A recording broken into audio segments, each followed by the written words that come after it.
Kasat Lantas Polrestabes Palembang memeriksa semua pos Polantas di sejumlah titik di Palembang setelah penyerangan yang dialami satu anggotanya Jumat pekan lalu.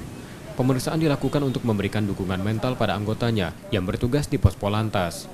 Selain itu, kini jumlah personil yang bertugas di pos ditambah agar setiap pos tak dijaga satu petugas dan mengarahkan sejumlah kamera pengawas atau CCTV langsung pada polisi yang bertugas. Kami akan menguatkan pengawasan kepada anggota kami, yaitu dengan bentuk untuk kamera CCTV yang sekarang sudah tergelar di beberapa titik kota Palembang yang cukup banyak ini.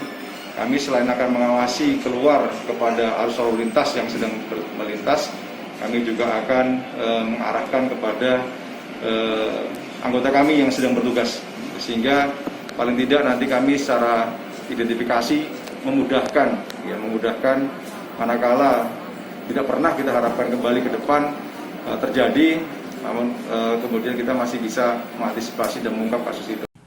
Polantas juga diminta tak segan memberi tindakan tegas jika ada serangan yang sudah membahayakan namun tetap terukur. Yudi Kiswanto, Kompas TV, Palembang, Sumatera Selatan.